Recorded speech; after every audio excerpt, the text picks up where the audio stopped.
Adik-adik, jumpa lagi di cerita anak Nusantara. Kali ini kakak akan bercerita tentang Jaka Tarub, salah satu cerita anak Nusantara dari Jawa Tengah. Pada zaman dahulu, ada seorang pemuda bernama Jaka Tarub. Sepeninggalan ibunya, Jaka Tarub mengisi hari-harinya tersebut dengan berburu. Hampir setiap hari ia berburu ke hutan. Hanya dengan berburulah Jaka Tarub bisa melupakan kesedihannya.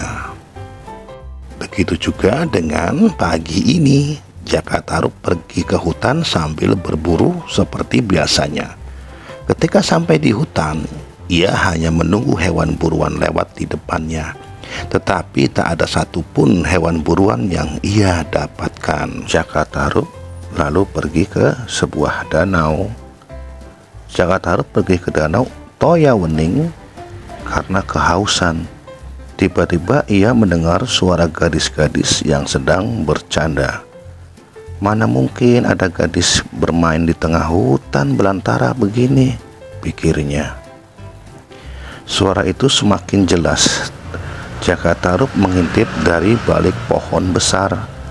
Alangkah terkejutnya ketika dia menyaksikan 7 orang gadis cantik sedang bermain-main di danau Toyawening. Semuanya berwajah cantik-cantik.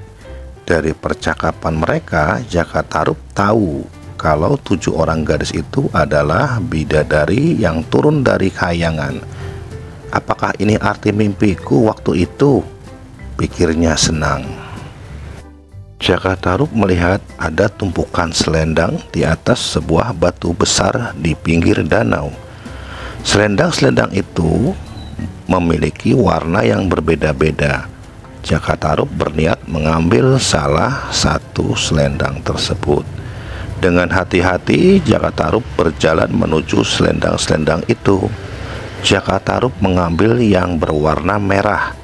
Setelah berhasil, dia buru-buru menyelinap kembali ke tempat semula di balik semak-semak.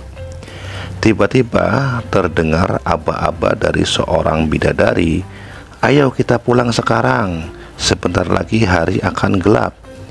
"Ya benar, ayo kita segera pulang sebelum matahari terbenam," sahut yang lainnya.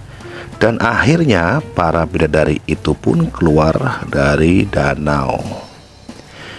"Di mana selendangku?" teriak salah satu bidadari. "Siapa yang mengambil selendangku? Di mana kau taruh selendangmu, Nawang Wulan?" tanya yang lainnya. "Tadi di sini," jawab Nawang Wulan.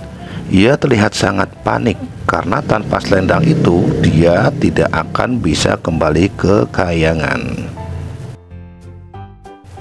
Karena hari sudah mulai gelap, yang lain terpaksa meninggalkan Nawang Wulan seorang diri.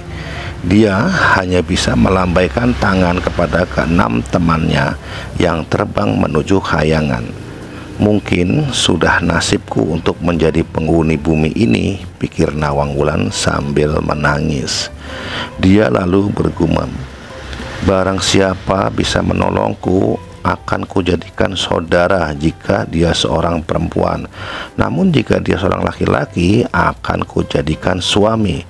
Lalu Jaka Tarub pun muncul dari balik pohon untuk menolong Nawang Wulan.